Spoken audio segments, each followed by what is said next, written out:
Another action-packed episode of Loaded is in the books, and that means the ReLoaded podcast is on the air. Hello, everybody. Dave Bradshaw here with you, as always, joined, as always, by James R. Kennedy. And I understand, Mr. Kennedy, that you're upset with me. Do you want to get this off your chest? I can sense it in the way you've been talking since we got on the line. So what's the problem? Well, upset would be quite a gross understatement, to be honest, Dave Bradshaw, because there I was innocently looking forward to watching some gripping, exciting, thrilling, captivating, compelling NFL action. You know, I've been a New England's Patriot fan for literally months now. Months. Well, days. Months. Go on. And, I've watched from afar with bated breath as Tom Brady and Rob Gronkowski and the rest of the boys in the Pats have fought valiantly against all the odds when everyone seems to hate them, and they are at another Super Bowl. But I didn't know that at first. All I knew was that the Patriots were going up against the Chiefs in a conference playoff, and then suddenly what happens? I get some spoilers, and not only did that game get spoiled, but the other conference final got...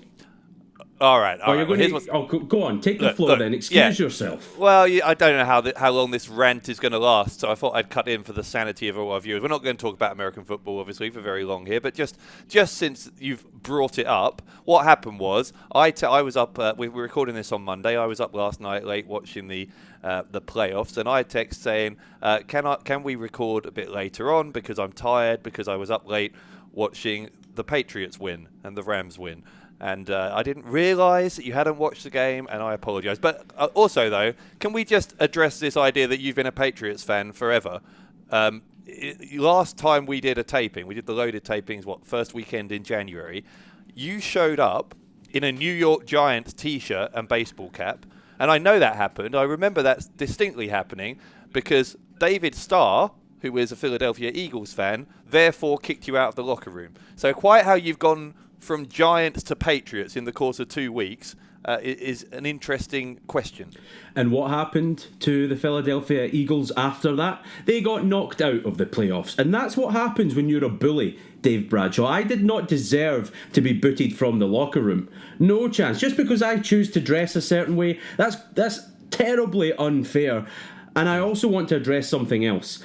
I have, for the longest time, as I said, sat on the sidelines and watched the New England Patriots and thought, wow, I just love an underdog. What can I say?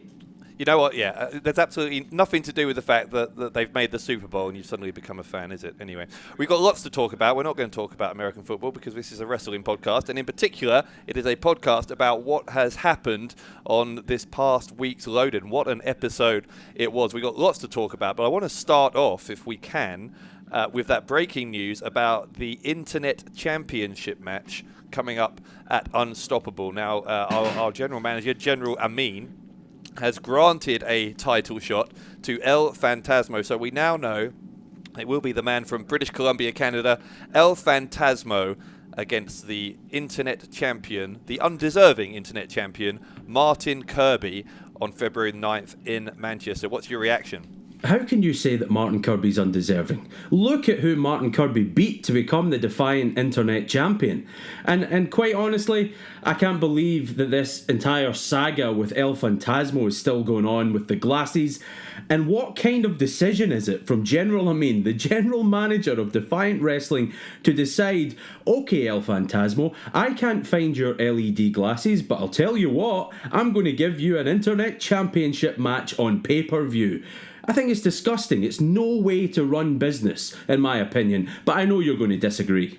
Yeah, well, to start with, if we want to talk about the investigation, I think it's very exciting that apparently Amin is getting towards a conclusion. He believes that he is onto a winning line of inquiry as to the theft of those sunglasses. So I think that's important. As we've talked about that already, that Prince Amin obviously wants to maintain order in his locker room and doesn't want there to be theft going on. So I think that's important. But anyway, regardless of how we got there, the fact is you can't deny, you might not like the way in which El Phantasmo was given the title shot, but you can't deny he's earned one. I mean, he absolutely, the way he has made such a massive impact here in Defiant since he joined us during the Ringmaster tournament back last summer, Of course he deserves an internet title shot. Can you think of anyone more deserving of an internet title shot at this point than El Phantasmo? Well, okay, I'm not going to disagree with you on that, because El Phantasmo, every time he comes out to the ring for a Defiant wrestling match, what do I say? This man, he exists on an astral plane unlike anyone else. I have watched that man do things in a wrestling ring that I didn't think were possible. And he too has gone toe-to-toe with some of the best in this company. So yes, El Phantasmo, so impressive since he came in. But what kind of criteria for a title shot is losing your bloody glasses? Buy another pair, they're cheap. Buy another pair. What's he going to do at Unstoppable? Is he going to come out with a new pair? Probably. Do you know why? Because he bought another pair. I mean, I just think you need to get past the glasses thing. That's all I'm saying. Can we focus on the match and focus on... I mean, if you want to talk about something that's ridiculous, never mind El Phantasmo's glasses going missing. Let's talk about the way Martin Kirby became champion in the first place. Now, Martin Kirby, look me in the eye and tell me that you actually think that Martin Kirby deserves to be internet champion after what went down in that match against Walter. You can't. There's no way you can. Well, Martin Kirby defeated Walter, one of the best wrestlers on earth today. And Walter going on, becoming part of WWE, all the rest of it. Martin Kirby beat him. In his last match in Defiant Wrestling, Martin Kirby beat Walter. And to me, you talk about impressive. That is one of the most impressive things I've ever seen. I don't care. Sake. I don't care, Dave Bradshaw, if he was wrapped in bubble wrap, quite frankly. At the end of the day, the ends justified the means. Martin Kirby threw Walter off his game. He won the Defiant Internet Championship. And now, I believe, at Unstoppable against El Phantasmo, he'll take care of him as well. But he cheated to win. He hit him with a low blow while the referee was distracted. He used every shortcut in the book to win that championship. And I just wonder whether Martin Kirby, if someone like El Phantasmo finds a way to neutralize that bag of tricks that Kirby relies on, then maybe El Phantasmo has Martin Kirby's number. I don't know if Kirby has a plan B if he's not going to be able to get away with those kind of shenanigans. Think about what happened though. Martin Kirby went to his general manager. He said, GM, old mucker, and we've been friends for a long time. We go back a long way. I've respected you for the longest time. And then he said, I don't believe I should defend this hard-won internet championship on Loaded, because I, as a premier star of Defiant Wrestling, I should have to be, people should have to pay to see me, rather. On pay-per-view. That's what pay-per-view is. You pay to see the best wrestlers around, and Martin Kirby is certainly one of them. And what happened? General Amin said no. And then El Phantasmo loses his LED glasses and suddenly he gets a title shot because of that. It's ridiculous. And I think Martin Kirby needs to get tough, because the time for talking's over, Bradshaw. And you're going to call it extreme, and you can if you like. But I propose that Martin Kirby hits this hard and fast with a major, and I mean bloody major, by the way, leaflet campaign. It's the only way to do it. He has to petition... A what? Listen, he has to petition to remove General Amin from office, because if Prince Amin is going to treat top-tier talent like Martin Kirby the way he is, it's a disgrace. Oh, yeah, heaven forbid that our general manager should force the internet champion to actually defend his title. I mean, really, that's what you're upset about? That Martin Kirby is going to have to defend a championship that he holds? Illegitimately, by the way. I'm upset about the circumstances. Now again, El Phantasmo is very worthy of a championship match here in Defiant Wrestling. He's one hell of a talent, but the circumstances, quite, to be honest with you, they sicken me. They really do. So, okay, well, let's lay down what the circumstances are. The circumstances are that the internet title was designed to be something defended for free on the internet so that viewers on YouTube could see it. Martin Kirby has refused to go along with the spirit of that title. Prince Amin hasn't even said he hasn't even challenged him on that. All he said is, well, you're going to have to defend it at least on pay-per-view, and you're going to have to defend it against a man who, in your own words, deserves the championship, or deserves a shot at it. So what's the problem? What I just said is an issue. Why are you upset that it's Kirby against Phantasmo? Well, unless you're worried that Kirby's going to lose. Well, he could lose because, again, El Phantasmo, one hell of a talent. But to me, communication skills are so key.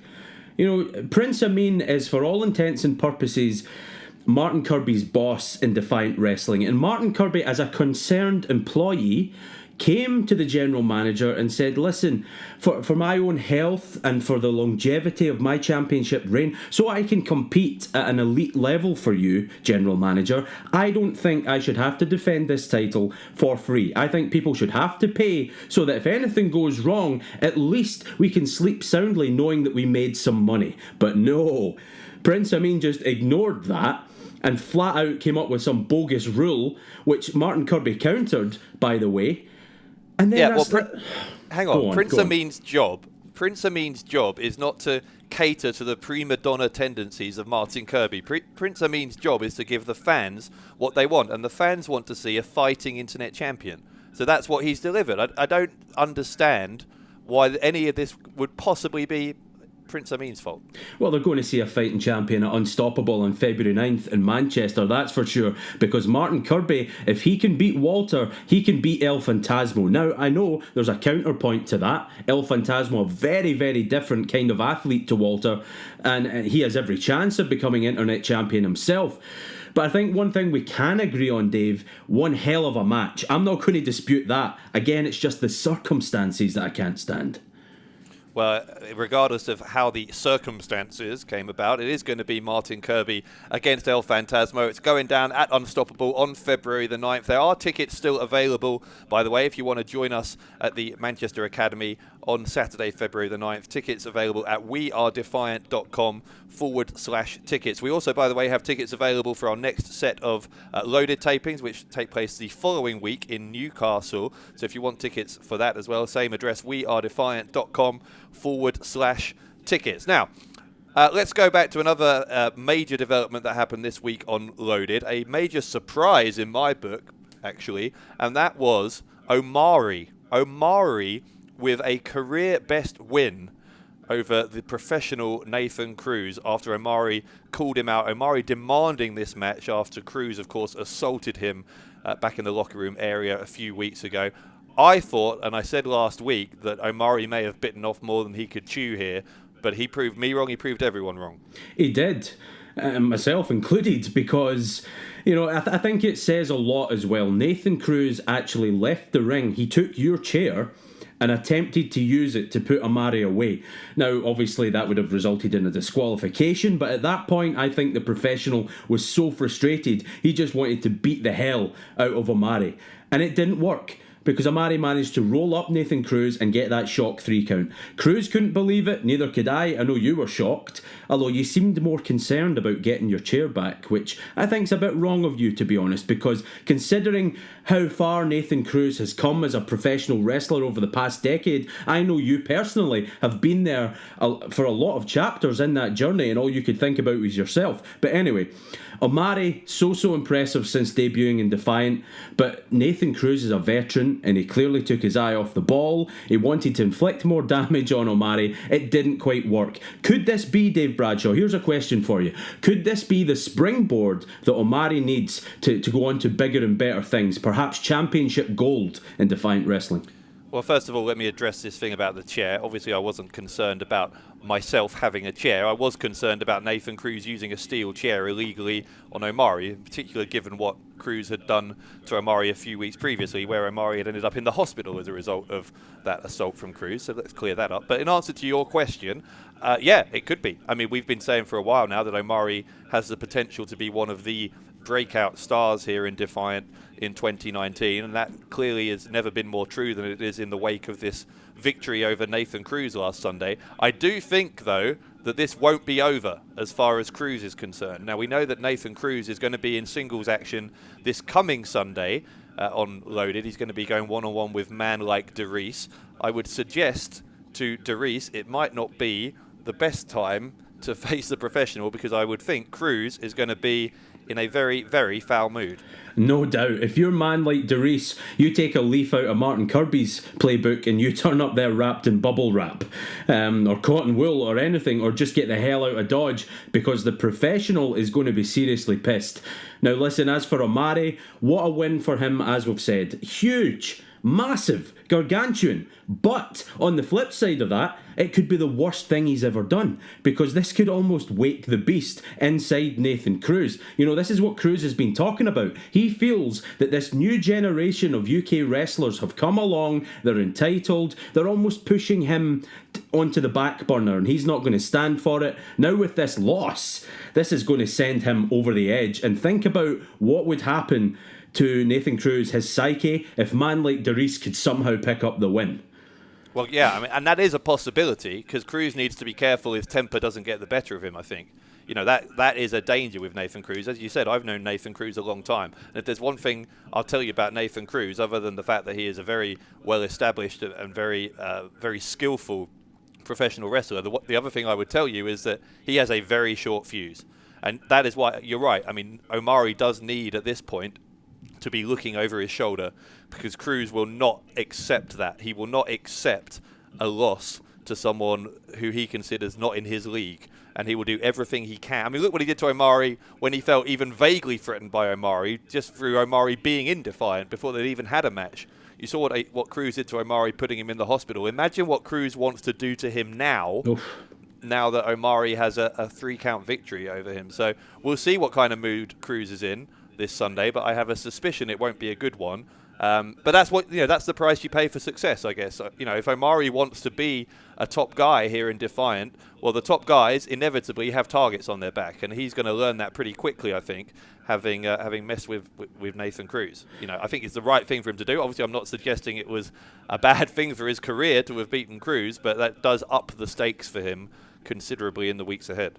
Omari's one to watch, no doubt. In 2019, you know, what a way to kick off the new year. A win over someone with the standing, the pedigree, and the history of Nathan Cruz. You know, he's called the professional for a reason. That's not just some fancy nickname that's been tacked on to Cruz. He has earned that moniker. He is a professional in everything he does, and it's really going to cheese him off that someone like Omari has come along, grabbed the attention of the fans, and perhaps most importantly, grabbed the attention of Defiant Wrestling management and now beats him on Loaded. You know, that's going to resonate, and I think you're right. This ain't over. Well, Nathan Cruz, as we said, in action this Sunday on Loaded. By the way, also, we're going to hear, we were talking about him a minute ago, we are going to hear this Sunday from the internet champion, Martin Kirby, who I'm told is going to address the crowd. So you can look forward to that one. I'm sure he'll have something very enlightening to say. Anyway, that going down as well. Loaded this Sunday and every Sunday on the Defiant Wrestling YouTube channel at 8 p.m. Now, let's look forward a little bit further towards Unstoppable on February 9th. As we've said, our next big show coming up. And one thing that's very interesting about it is we still don't know a lot of what that card is going to be, right? Because we now know that there will be a world title match. That's going to be our main event. We know Rampage is going to defend the world title against the product David Starr. We know about the internet title match that we've talked about with Kirby and Phantasmo. We know that there's going to be that big tag team match between Rory Coyle and Gabriel Kidd against Joe Hendry and Primate, and we know about B. Priestley and Lana Austin in a Falls Count Anywhere match. So we know 4 matches. But after that, and particularly in this past week, things we thought we knew have become much less knowable.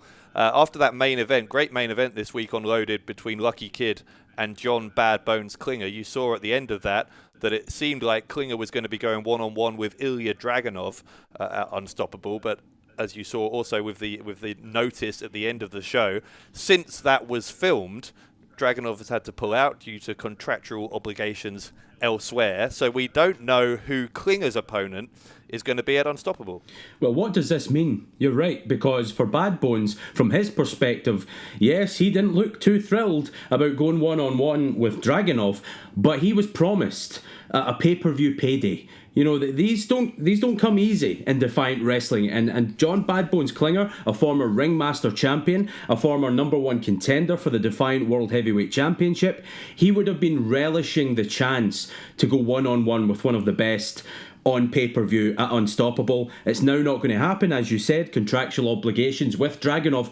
But what does that mean? Does Prince Amin, our esteemed general manager, does he have another opponent in mind for the badness? Because I think he has to. He has to find someone. You can't leave John Klinger off your pay-per-view, not after everything he's achieved over the past year here. And this is what I'm talking about. Way more questions than answers right now in Defiant Wrestling, and I think the buck has to stop at the front door, the office of General Amin.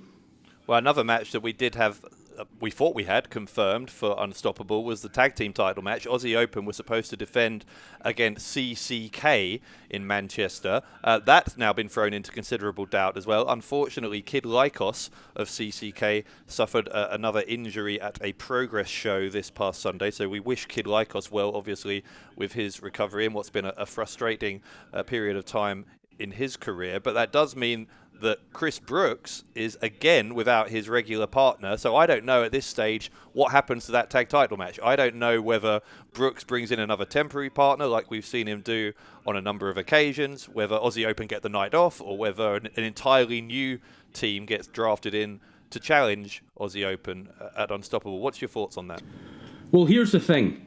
Chris Brooks, from his point of view, he's going to be looking at this with severe disappointment because, he was looking forward to getting the band back together with Kid Lycos, CCK back together, going as one whole for the Defiant tag team titles against Aussie Open. Now he doesn't have a partner again. And as you said, Bradshaw, Brooks has a history of drafting in new partners.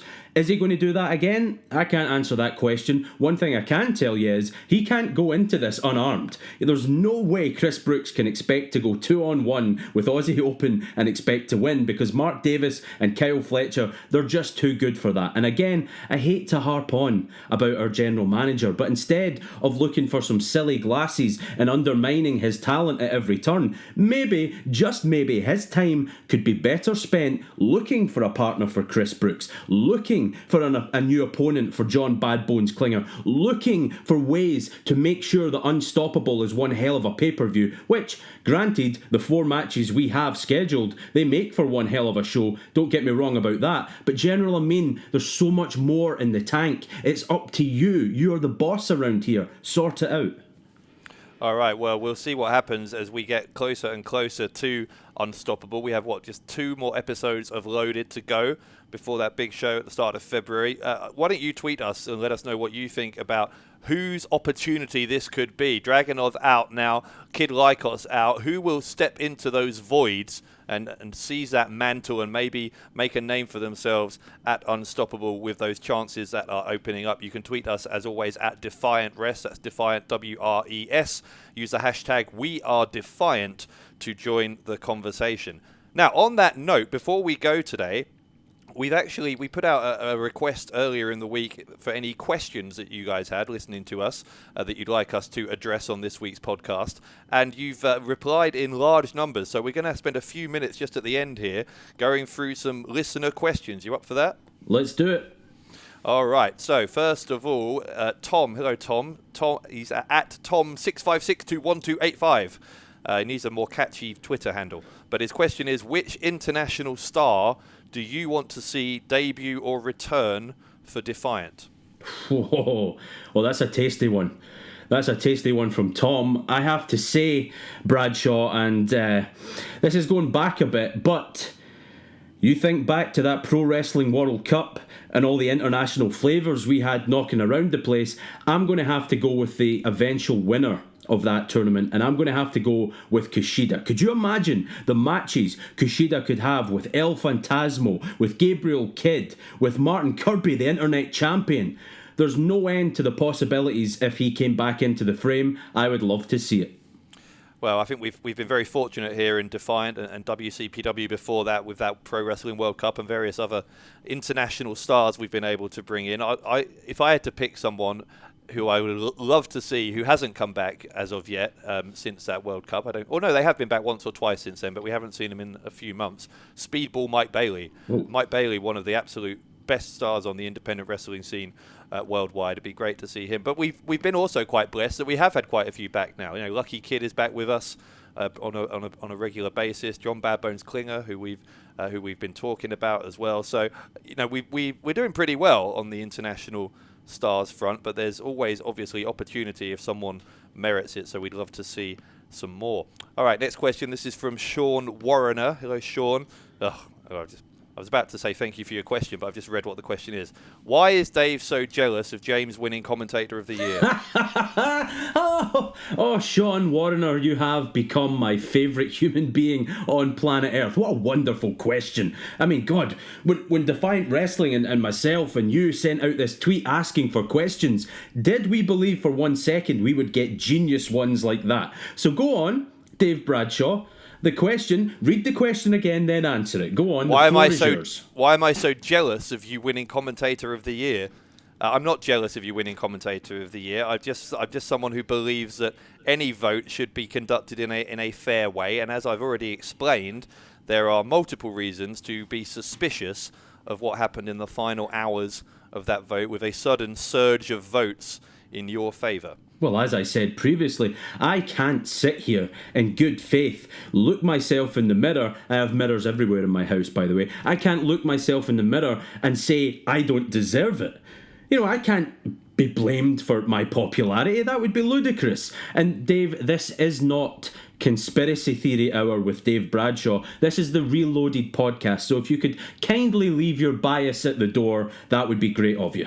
Well, I've just seen there's another question here. This is from Ross McLeod. Thank you, Ross, for your question. When does Dave think he will get over losing Commentator of the Year? I will get over it when justice is served, Ross. That's when I will get over it. And you know what? Justice might be served in the next couple of weeks because, as you know, I have been trying to get our general manager, Prince Amin, onto the show. He's a very busy man nowadays. I have to go through Simon Miller if I want to try and get a message to him. But I am still working on it, and I'm hoping that quite possibly next week, if not sometime in the next couple of weeks, we will have Prince Amin, or General Amin as he is now, the general manager of Defiant, as a guest on this show, at which point I will present my dossier of evidence about what happened during that vote, and we will see what the general manager thinks, because he ultimately can decide, can't he? A dossier.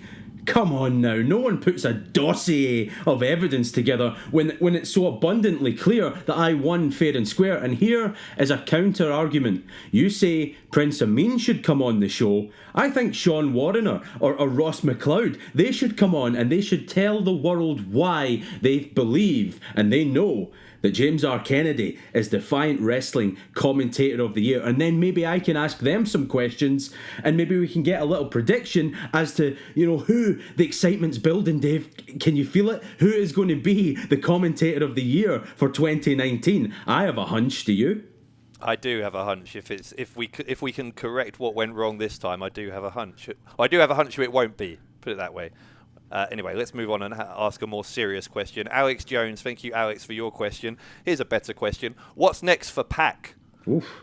That is a good question. Pac, of course, victorious in that unforgettable main event of Loaded a week and a half ago against David Starr. And I suppose if you're Pac, now granted he won that match in questionable circumstances, much like the circumstances of Kirby's win against Walter, but Pac nonetheless won that match. And now David Starr is getting a title shot against Rampage. So if you're Pac, you've got to think, I would imagine he is thinking very much that he deserves a world title shot, and he's going to be watching that main event of Unstoppable very, very closely. Oh, without doubt. Pac is going to be sitting down, probably with a protein shake. Have you seen the shape the man is in? It's phenomenal. He's going to be sitting down and he's going to be taking in all the matches at Unstoppable on February 9th in Manchester. And then, Dave, here's the thing. I think Pac is a wrestler motivated by competition, and I think David Starr gave him a taste of what the competition is like in Defiant, and I think Pac can't wait for some more. So yeah, you're right, he probably has a legitimate gripe here. He beat David Starr. You can argue about how it happened all you want, but he beat David Starr, and now David Starr gets a Defiant World Heavyweight Championship shot against Rampage. Why shouldn't it be Pac? From his perspective, he's already opened the Dreamgate champion in Dragon Gate.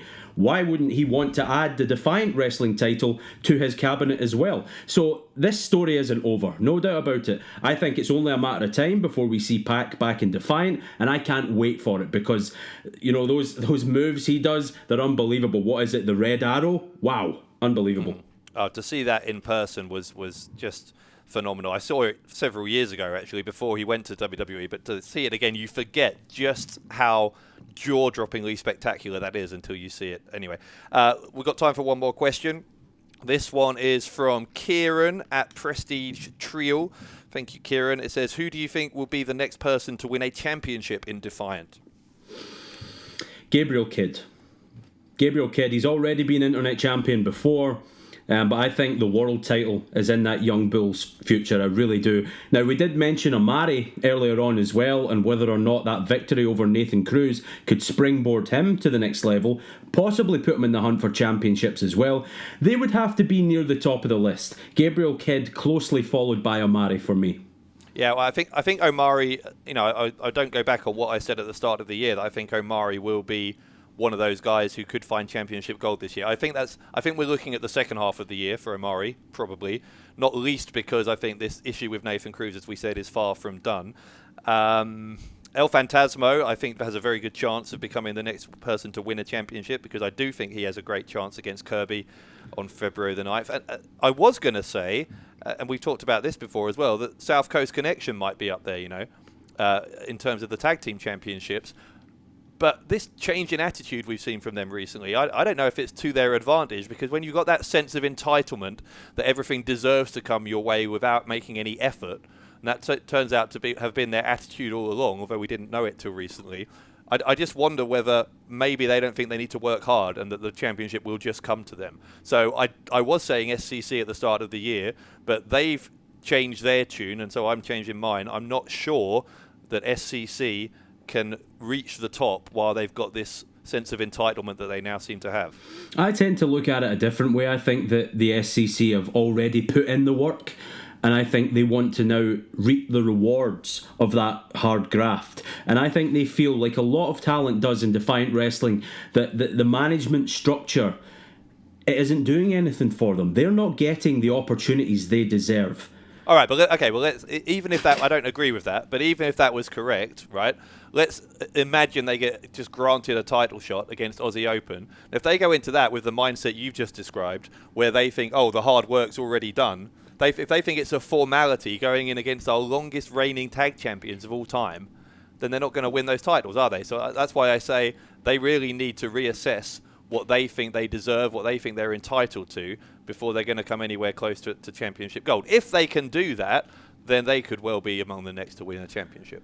Point taken. I have to say, I have to hold my hand up there, because Aussie Open are the premier team in Defiant Wrestling, and they have been for the longest time, and it's going to take some tag team to knock them off their perch. Obviously, Ashley Dunn and Kelly Six believe that they are that tag team. They just need a little bit of support from management, the general manager, Prince Amin, his deputy, Simon Miller. Can't believe I just said that.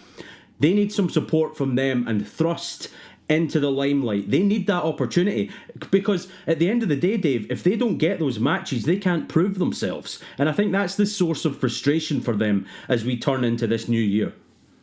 All right, well, we are out of time. We did have a few more questions, but I think we'll have to let those ones go. Thank you to everyone who tweeted us with questions. Keep those coming. We'll try and do a few next week as well if we have time, particularly if I manage to get our general manager with us sometime in the next couple of weeks as well, and we will maybe ask some questions to him as well. That is just about going to do it. Just one more reminder before we go. We are now just a couple of weeks, well, a week and a half really now from Unstoppable, February the 9th. I've already talked about how you can join us in person for that event, but if you can't be in Manchester on February the 9th and you want to see it on demand, you can see it on our on-demand service, live streaming around the world on access.wearedefiant.com, and if you are a new customer, you get a 30-day free trial when you sign up, so you can see all of Unstoppable on February the 9th absolutely free with no obligation whatsoever. So that is a total no-brainer. Unstoppable coming up February 9th, but that is a week or so away. What are you doing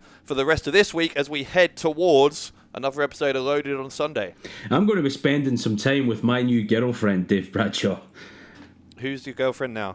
Well, you can follow her on Twitter, @Katy Perry. And listen, I've prepared a little something. Do you want to hear it?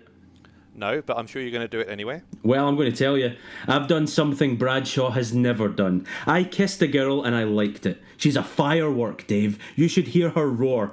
And I love her unconditionally. She's become a part of me. And last Friday night was so special. Tonight, I'm going to be wide awake thinking about it. It's not like the movies, though. It's more like a teenage dream. Oh.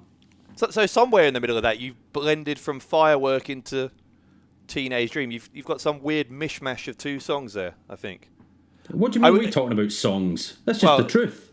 Those are obviously lyrics from her songs, but I would suggest you maybe get them right if you're going to try and... I don't know why I'm entertaining this, actually, because you're not going out with Katy Perry. This is a total fantasy. So, never mind. Forget I said anything. What's your Twitter handle, in case any other humans want to tweet you and pity you for your total lack of grasp on reality? How dare you stomp all over my dreams? Well, if you want to follow me on Twitter instead of my girlfriend Katy Perry, at Top Class Kennedy. And I would like to encourage all the people who've been sending me abuse to kindly stop. And all the people who've been sending me kind words and compliments, please keep that coming because it's very much appreciated. I just love the truth, you know? Yes, or you love being flattered regardless of truth. Anyway, you can follow me on Twitter at Dave Bradshaw. That's just about going to do it for today. We will see you, of course, on Sunday, 8 o'clock on the Defiant YouTube channel for another episode of Loaded. And we will be back with you next week again for another episode of the ReLoaded podcast. Bye-bye for now.